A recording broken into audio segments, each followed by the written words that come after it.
Hey everybody, this is TCG Productions here, and today we are going to be performing a complete and full teardown on this failed Seagate ST41650N hard drive.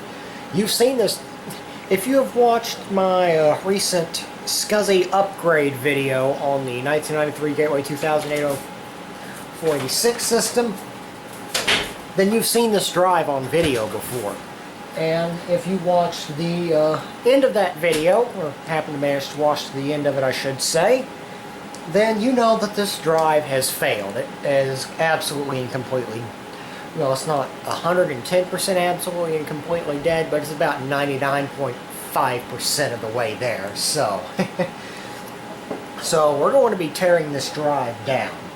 Now, these drives were initially manufactured by a company known as Magnetic Peripherals Incorporated. Let's see. Yeah, Magnetic Peripherals Incorporated, and they later rebranded themselves to Imprimis Technologies. Now, in cost-cutting measures that were taken, now, before I'm getting a little bit ahead of myself, in Magnetic Peripherals Incorporated, aka Imprimis Technologies, manufactured these drives for Controlled Data Corporation, CDC. And in the late 1980s, during a series of cost-cutting measures performed by the Controlled Data Corporation, they sold Imprimis Technologies to Seagate in 1989. Now, Seagate did not immediately take over the complete manufacturing of these drives. Sure, they began being badged as Seagate hard drives starting in, I'd say about 1989, 1990 thereabouts. My 1990 Imprimis-built ST41650N drive also bears a CDC part number of 94191-15.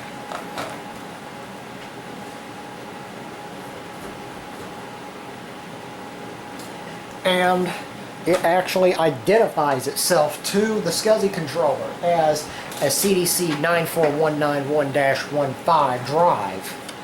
So that is absolutely an Imprimis built and manufactured drive with Seagate badging on it. Now, sometime around late 1992, early 1993, Seagate did take over the complete manufacturing of these drives.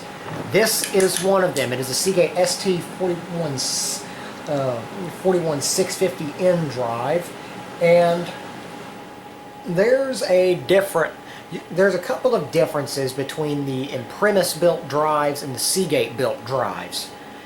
Now, they're small, but they are telltale signs. But they are telltale signs that you can use to tell the two drives apart. First, the Imprimis-built drives bear a second model number right here on the label. You can see that this drive only has a single part number, ST41650N. Now, the Imprimis-built drives bear a secondary part number down, bear a secondary model number down here. This is what the Controlled Data Corporation specific model number was, and the drive will identify itself as the CDC built part number, well, as the CDC part number to the SCSI controller. Also, you can see that there is a gray gasket material that seals the cover onto the drive. This is for the Seagate manufactured drives. Imprimis built drives use a red gasket material. Now, this gasket material is a silicone paste that cures to form a gasket-like material. The Imprimis built drives use an actual pre-molded, pre-cut silicone rubber hybrid gasket. So, those are two ways to very easily tell the Imprimis built and the Seagate built drives apart. The Seagate built drives are cheaper are made of a cheaper build than the Imprimis built drives.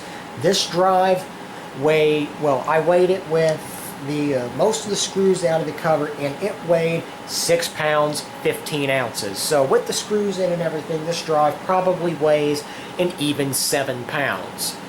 Now my Imprimis built ST41650N drive weighs 7 pounds 8 ounces. So Seagate has definitely begun to cost down the drive at this point. So, and I imagine that has probably compromised the lifespan of the drive. The particular failure mode that I believe this drive is suffering from is a head preamplifier failure, because it will try and try and try, and it will eventually get a successful read. However, it takes a very long time, and writes are pretty much dead in the water. So, yeah, I believe we're dealing with a head preamplifier failure here. Now, there is, this is a SCSI 2 drive. It has a revised PCB assembly, and an easy way to tell these SCSI 2 drives apart from the older Imprimis-built SCSI 1 drives is the color of the connector shell on the back of the drive. We have all black connector shells, black Molex power connector shell, and a black 50-pin SCSI connector shell. The SCSI 1 drives use all white connector shells, and the very early SCSI 2 drives use a mix of black and white connector shells. So, pretty early on in the production run, they switched to all black connector shells on the drive. So, and this drive is also unique because most modern consumer drives, even enterprise drives, are absolutely not user serviceable. This one is quite user serviceable to an extent. This front panel plate right here is interchangeable, and you can either get these with a red activity LED, an amber activity LED, or a green activity LED. You could also get these with no faceplate and no activity LED. And you could buy these you could specify these at the time you order the drive, or you could have these replaced in the field by ordering the appropriate kit from Seagate, Control Data Corporation, or Imprimis. So, and this drive can come completely apart with a single Torx T15 screwdriver bit. So we're going to start by removing the front panel and mounting sled assembly off of the drive. So we'll start with the 6 T15 screws that hold this on. We have a very long machine screw here that goes through the rubber shock isolator mount. And then we have a pair of T15 screws on the back of the drive. And it's a very similar situation for the other side of the drive.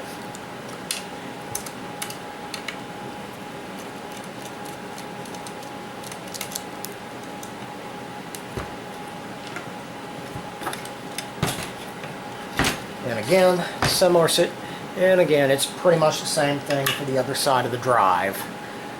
3 Torx T15 screws, a long machine screw for the front rubber shock isolator mount, and then a couple of much smaller T15 machine screws that attach the back of the mounting sled. So once that comes off, once you have those screws out, you can turn the entire drive upside down and pull the mounting sled off the front of the drive. So this is the inside of this mounting sled. You can see right here the little cover that gives the LED its color. You can also see a lot of degradation on the metal up here.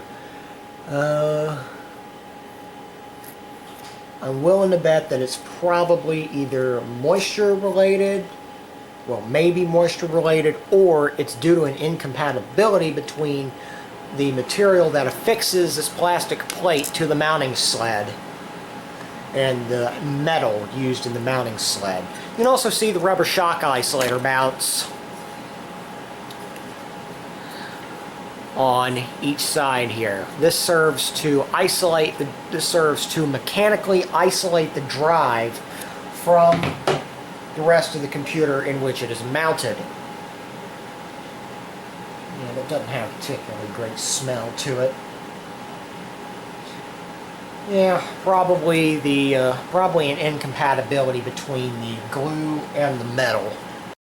So, now another thing that was end-user replaceable are the control boards on the drive. Yes, these can be user replaced. However, chances are you would probably have to perform a warranty claim to get a replacement logic board, and they would have to be specially prepared by Imprimis or Seagate or CDC for your particular serial number of drive.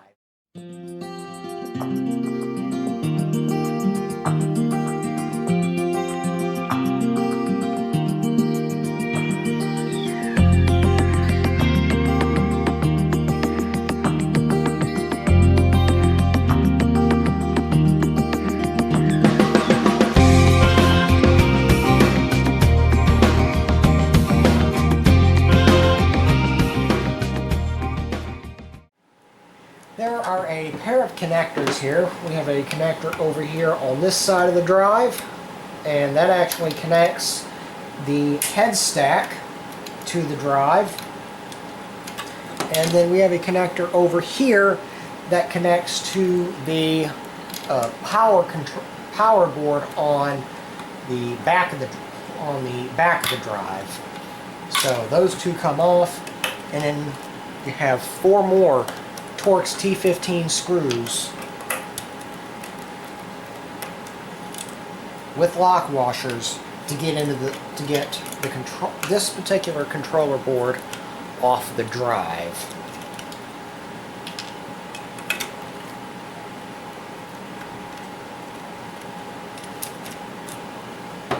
Then off it comes.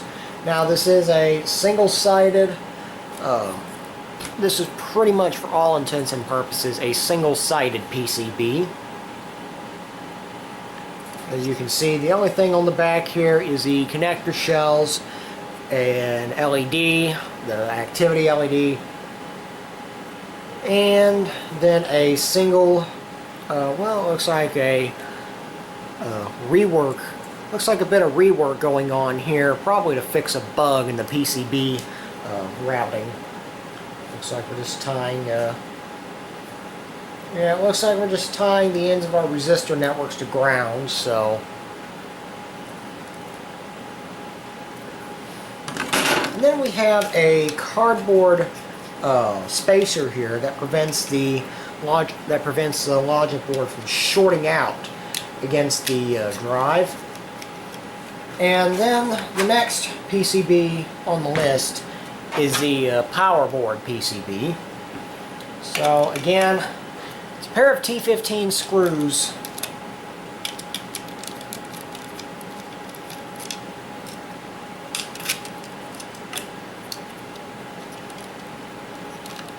Of course, the drive is quite wiggly at this point because the mounting frame has been removed from it. And then the PCB can somewhat move around, but there is a 6-pin connector on this side. You grab it by the mylar cable and pull, and that pulls that connector out. Now you can then flip this up on its side like this, move the cardboard cover out of the way, and then unplug the spindle motor connector. At which point you have access to the second connector down here, which just interfaces it to the control board, at which point you can grab it and disconnect it. And this is a double-sided board here. It's all SMD stuff on this side, and it's primarily SMD on this side, but the relay relay right here. Let me see. It's a two relay package. There's two relays integrated into this package here. One of them, I believe, is the spindle motor brake that stops the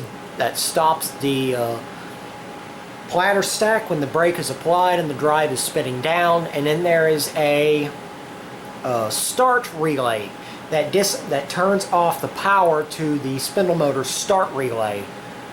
So, and we've got 6 diodes here. 10, probably MOSFET. Looks like 10 MOSFETs here, so there's quite ornate power regulation going on here. Of course, you would hope so with a drive as big and expensive as this one probably was. And then, I'm just going to go ahead and peel away this cardboard cover in its entirety. And now we have the complete spindle motor wiring exposed, and we also have 3 nuts that hold on to the spindle motor, as well as a sticker here that says warranty void if seal is broken. So, of course, if you're in the drive this far, you probably have already voided your warranty. So, yeah. The case has a date stamp of 1, 2, 3, 4, 5, 6. July 1992 is the date stamp on this case. And we have another set of T15 screws here.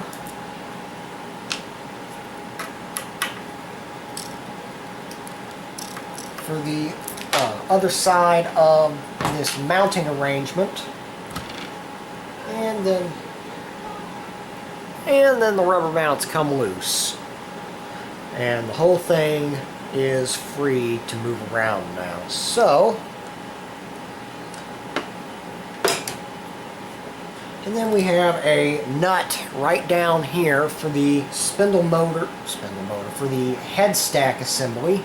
However, we're not going to do anything with that right now. We are going to flip the drive back over and take it apart. So, we have quite a number of screws that hold this cover on.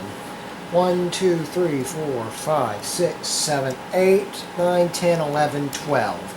8 are for the cover itself, 2 for the voice coil magnet, 1 for the head stack, and then 1 for the spindle motor, and then 1 for the platter stack. So, I'm going to remove these 12 screws, and we should be into the drive. Now, these 2 right here are for air filters. Either that or that was for manufacturing use, probably to purge the enclosure of air and inject either nitrogen or helium into the enclosure. And then once the injection process was complete, they applied warranty covers to permanently seal the injection port. So, spindle motor, head stack, and then the 2 for the voice coil magnets. And off it comes. So, and here's a look at the underside of this cover. There is a filter right here that filters the air in the drive to ensure that no contaminants are allowed to remain in the air floating free. Single T15 lock washer allows this to come free.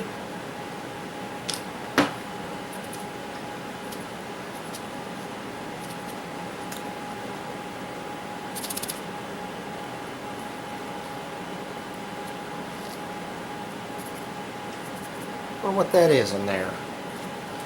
Probably a silica type substance. And then, as you can see, this is, you can definitely tell this is a Seagate built drive because it uses the gray silicone paste that cures to form a gasket. You can see right here where this paste, overlaps. So now we need to remove the head stack. And let me see, head stack locking solenoid, and it's like some power stuff going on in here, and the whole head stack itself. So I'm going to start by getting a bigger screwdriver bit, a toolkit, and we'll switch up to Torx T15. Fits the bill quite nicely. And what I'm going to do is I'm going to manually engage the solenoid and move the head stack all the way to the very outer edge of its travel on the platters. Now I'm going to remove two very long T15 machine screws that hold the magnets together.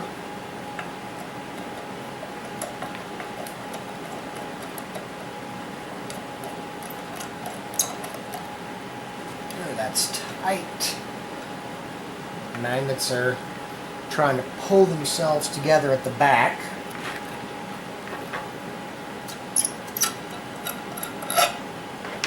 Alright. Now I need to get in there with a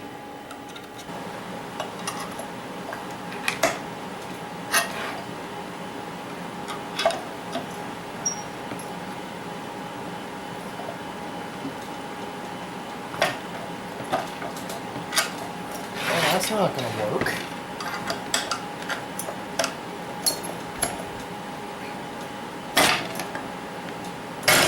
Yes.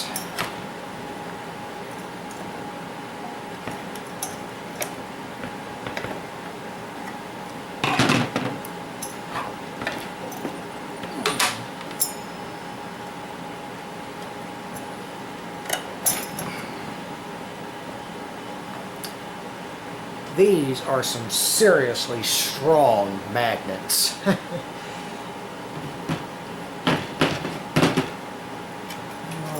now that the head stack is absolutely and completely free, what I'm going to do next is put the drive on its side like this and undo this nut down here that holds the head stack in position.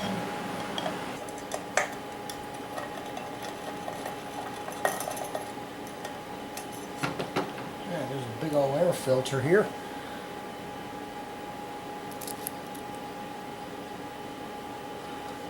Looks to be pretty much completely clean. This down here is where it was pressed onto the plastic housing that's attached to.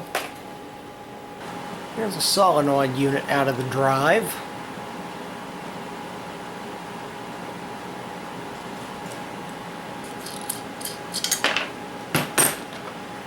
Alright, nut and washer. And it's like another washer. Is that magnetic?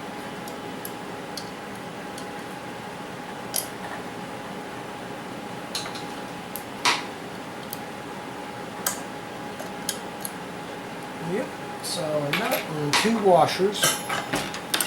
And now the entire head stack assembly should once I move it enough, should lift right out of the drive, just like so. And yes, I did fairly completely mangle the head stack in the process, but I'm not going to be using the drive again, so who cares?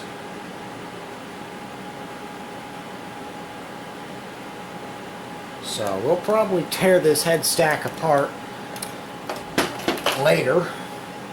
But now we just have one of the magnet sets left in the drive.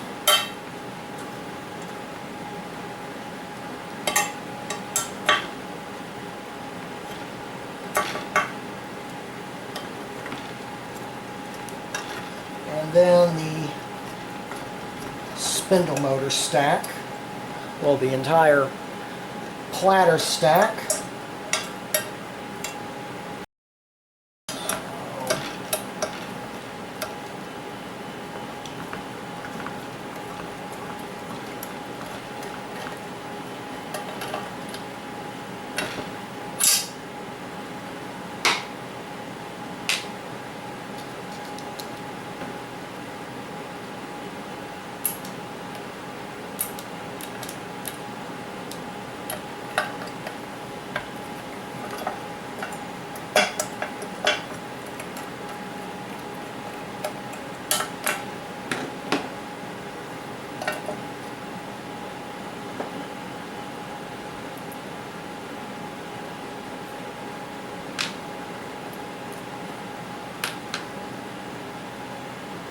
And then here is the second magnet out of that drive.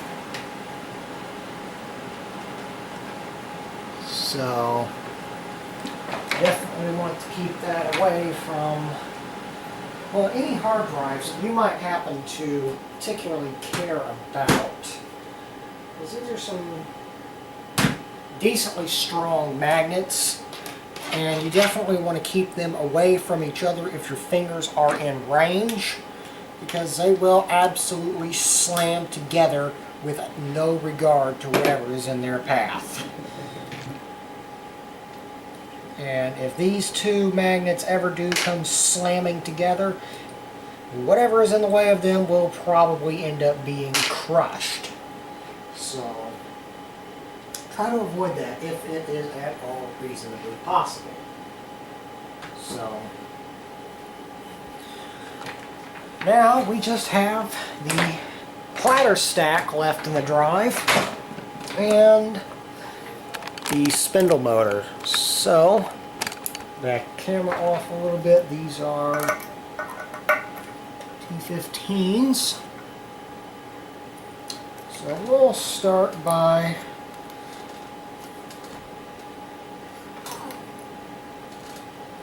breaking these screws loose on the top and just spinning them right out of the drive.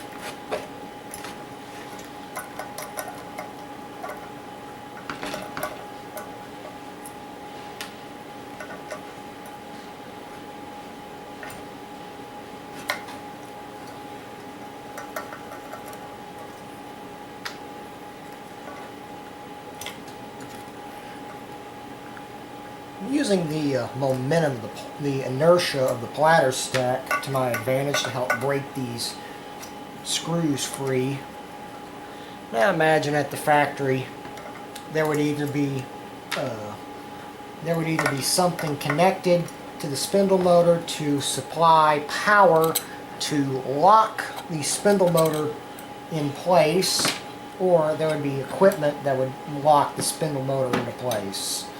So the spacer, so here we have the spacer on the top,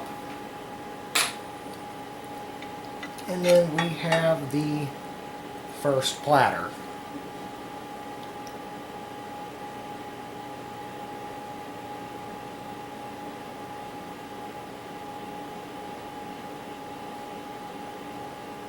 Something has definitely gone wrong in this drive, because you might not be able to see it, but there is a bit of a hazy coating. Oh, hello. You can definitely see it there. There is a hazy haziness to the platters that is just driving the autofocus bonkers.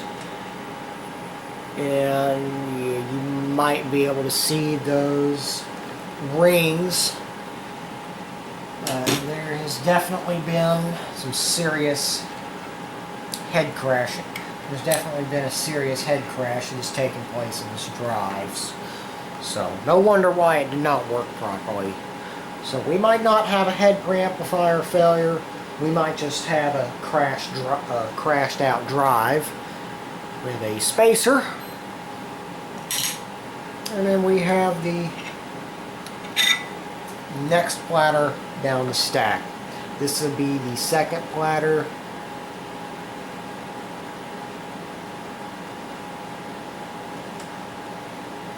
And yeah, head crash. Head crash.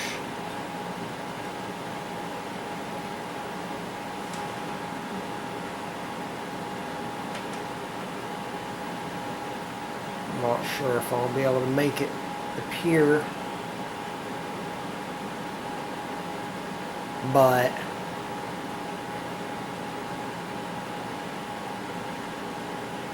yeah, you could see it for a moment there. But this drive has definitely suffered a head crash at some point in its life. So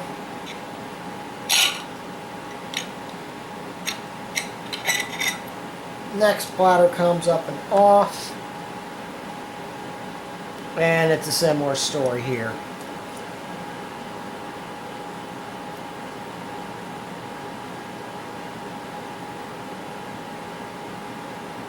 See that haziness? It's not supposed to be there. There's also some crud on this platter. A black speck there towards the inner edge. No, that is not dust on your monitor or your phone or on the camera lens. That is debris from a head crash. So, another spacer.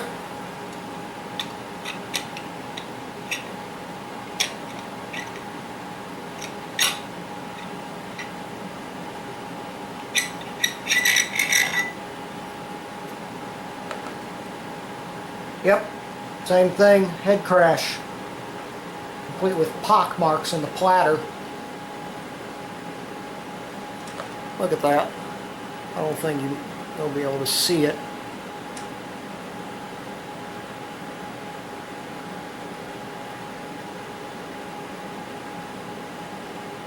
Stuff you see on the very edge of the platter is just a reflection.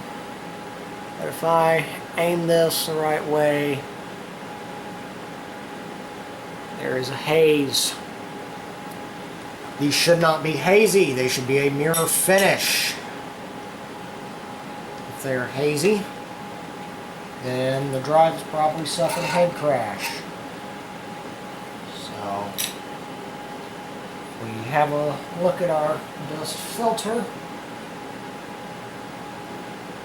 I'm not obviously seeing anything wrong, but chances are there's probably debris up in there.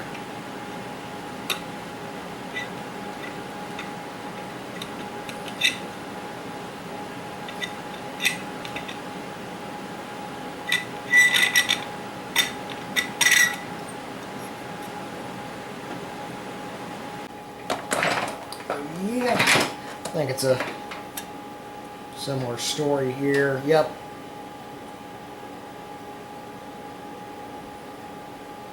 It's not as bad on this platter.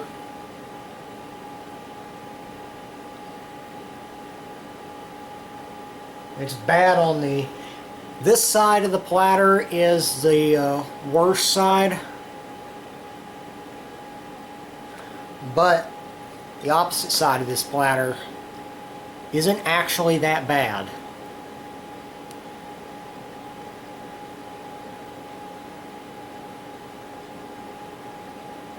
So,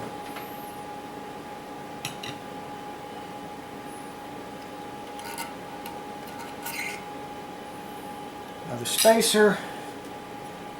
1, 2, 3 more platters left to go here.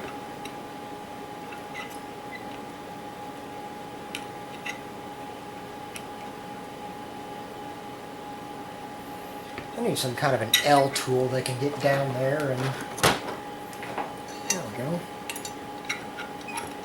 Use a set of tweezers.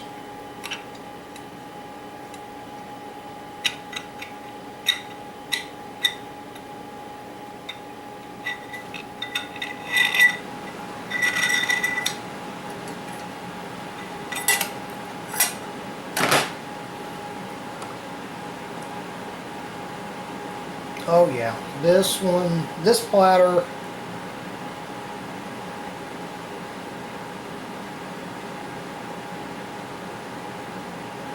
is definitely damaged.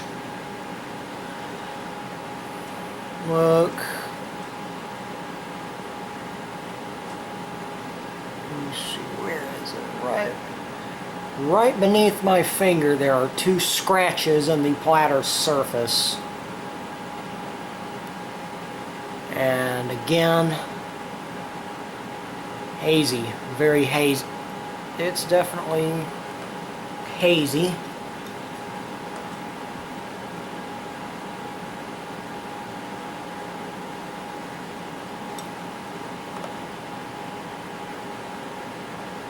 Yeah, this side's hazier, so. Yeah, no wonder why this thing was acting like it had a head preamp failure. Because the heads were damaged. So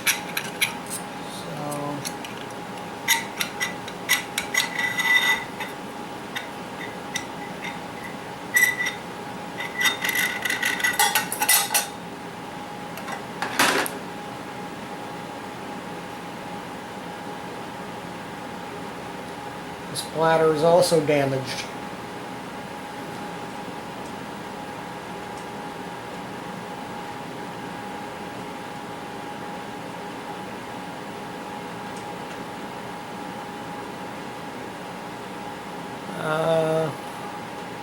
I don't know if you're going to be able to see it on camera or not, but I can see some definite scratches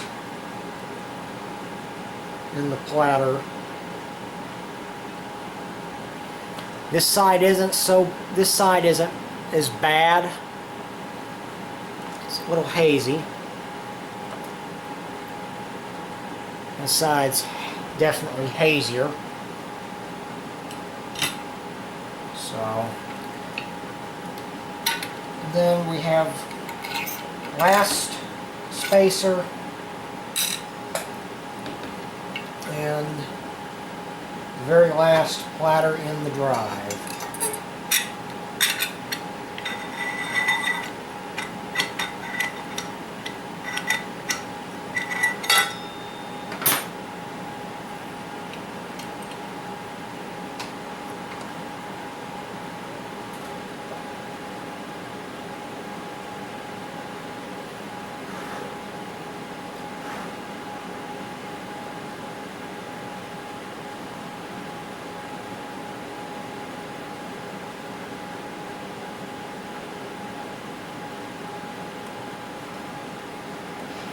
Yeah, this side of the platter, yeah, that's fairly hazy.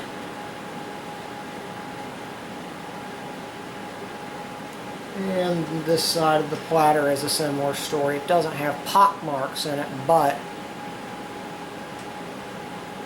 you can tell that it's been damaged. And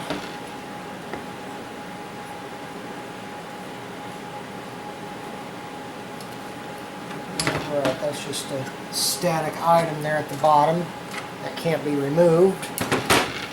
Now we can remove the spindle motor.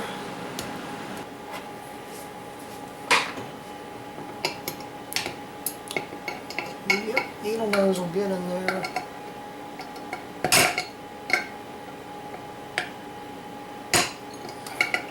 Needle nose will get in there and start it. And then an 8mm socket will finish things off.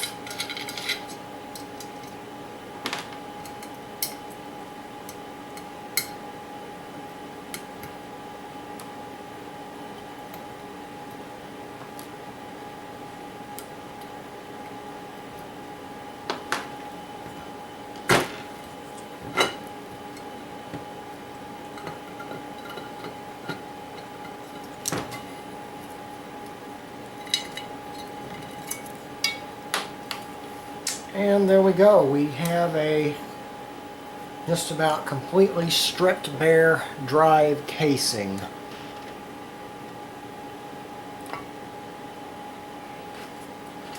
And an actually pretty decently heavy spindle motor.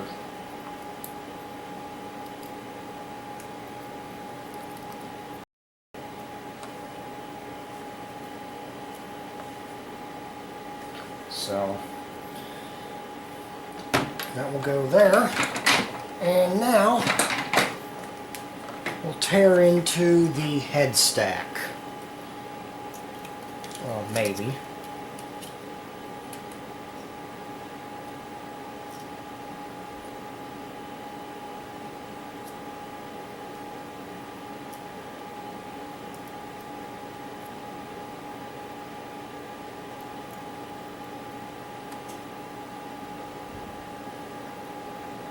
And on second thought, we're not going to tear into the head stack. So, but there are the component parts of a Seagate ST41650N hard drive. So,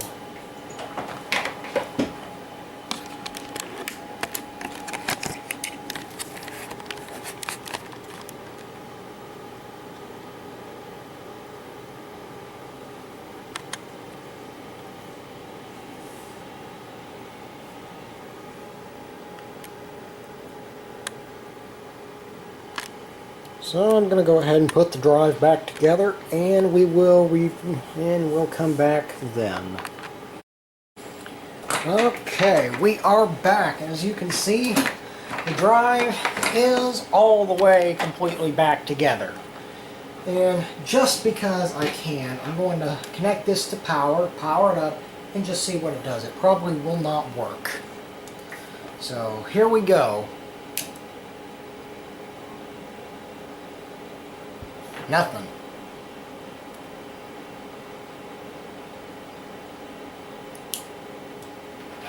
Okay.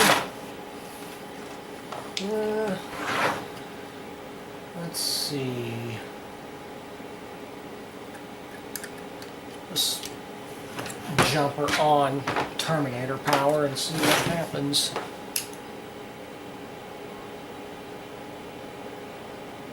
Nothing. Okay.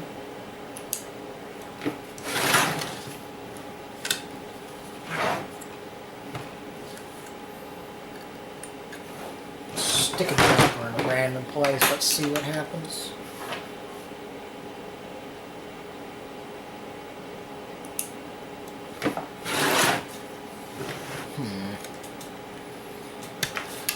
I have an interesting idea. Let's move it over to the Tech Room Legacy Things system and power it up. And see what happens.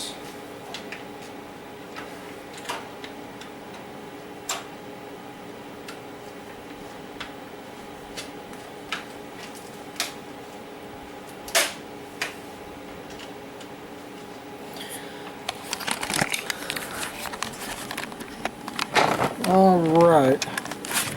Powering up, and 3, 2, 1.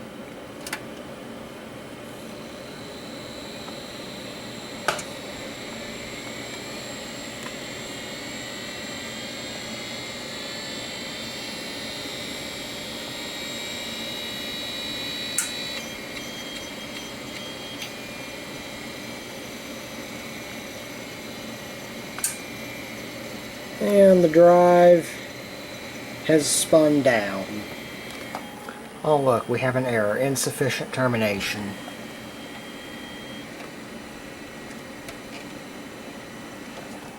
It identifies.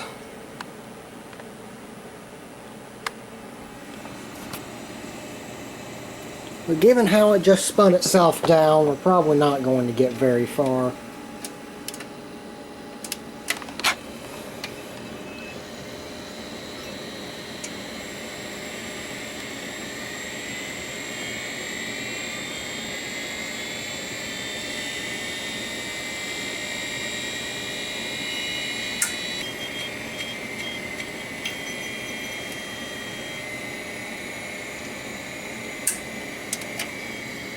Yep. Well, I believe that will be the end of the video here. So, anyways, this is TCG Productions. Peace out, guys. Peace out, and I will see you in the next one.